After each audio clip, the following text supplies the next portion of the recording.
தெனாலிராமன் கதைகள் 195. 2 புதிர்கள்.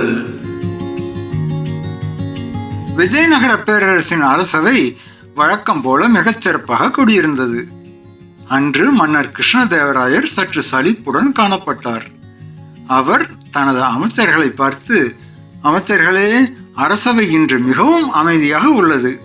என் மூளைக்கு தீனி போடும்படி சுவாரஸ்யமான அல்லது கடினமான புதிர் ஏதேனும் உள்ளதா என்று ஆர்வத்துடன் கேட்டார். அப்போது பக்கத்து நாட்டைச் சேர்ந்த கர்வமுள்ள ஒரு புலவன் அரசவைக்கு வந்தான். அவன் அரசரை வணங்கிவிட்டு, மாமன்னா, நான் பல நாடுகளை சுற்றி வந்தவன். என்னிடம் விடை சொல்ல முடியாத 2 கடினமான புதிர்கள் உள்ளன. உங்கள் அவையில் உள்ள யாராவது இதற்கு சரியான விடை சொல்கிறார்களா என்று பார்ப்போம்.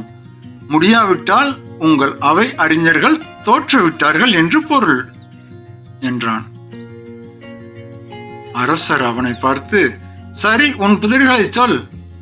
எங்கள் அவை அறிஞர்கள் எதற்கும் சளைத்தவர்கள் அல்ல என்றார். அந்த புலவன் அவையை ஒருமுறை ஏளனமாக பார்த்துவிட்டு முதல் புதிரை கேட்டான். தன் அம்மாவின் கைப்பட்டால் உடனே இறந்து விடுவான், அவன் யார்? அவையினர் அனைவரும் விடை தெரியாமல் குழம்பி போயினர். எத்தனையோ அறிஞர்கள் விடை சொல்ல முயன்றும் எதுவும் சரியாக இல்லை. அனைவரின் கண்களும் தெனாலிராமனை நோக்கின. தெனாலிராமன் அமைதியாக எழுந்து, மன்னா, இதற்கான விடை உப்பு. உப்பு உருவாவதற்கான தாய் கடல் நீர். ஆனால் அதே நீர் உப்பின் மீது பட்டால் உப்பு இறந்துவிடும், அதாவது கரைந்துவிடும் என்றான். புலவன் அகம்பாவத்துடன், இதற்கு விடை சொல்வது கடினமில்லை. நீர் உண்மையில் புத்திசாலி என்றால் 2வது கேள்விக்கு பதில் சொல்லுங்கள், பார்க்கலாம். தன் அம்மாவினால் மட்டும் ஒருபோதும் கொலை செய்ய முடியாதவன் யார்? மன்னர் கிருஷ்ணதேவராயர் எவ்வளவோ நேரம் சிந்தித்தார். அவருக்கு விடை கொஞ்சம் கூட பிடிபடவில்லை. அவர் மீண்டும் தெனாலிராமனை பார்த்தார். உடனே தெனாலிராமன் தனது இருக்கையில் இருந்து எழுந்து 2வது முறையாக முன்னால் வந்தான். அவன் அந்த புலவரை பார்த்து சத்தமாக சிரித்தான். முட்டாள் புலவரே, இதெல்லாம் ஒரு பெரிய புதிரா? இதற்கு விடை சொல்ல எங்கள் அரசருக்கு நேரமில்லை, நானே சொல்கிறேன், கேள் என்றான். தொடர்ந்து அவன், உமது 2ஆம் புதிருக்கு விடை சாம்பல். தன் தாய் நெருப்பால் சாம்பலை மீண்டும் ஒன்றும் செய்ய முடியாது. நெருப்பு உலகத்தில் உள்ள அனைத்தையும் அழிக்கும், ஆனால் சாம்பலை மட்டும் அழிக்க முடியாது என்று பதிலளித்தான்.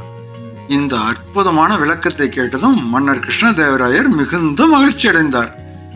அவர் தெனாலிராமனை பாராட்டி தங்க காசுகளை பரிசாக வழங்கினார். கர்வத்துடன் வந்த புலவன் தனது தோல்வியை ஒப்புக்கொண்டு தலை குனிந்து அங்கிருந்து வெளியேறினான். தெனாலிராமனின் புகழ் அரசவை முழுவதும் பாடப்பட்டது. நீதி. கர்வம் ஒருபோதும் நிலைக்காது. அகந்தை எப்போதும் அறிவின் முன் தோற்று போகும். ஆமா மக்களே, தோற்று போகும். நீங்க சப்ஸ்கிரைப் பண்ணுங்க, லைக் பண்ணுங்க, கமெண்ட் பண்ணுங்க. தேங்க்யூ.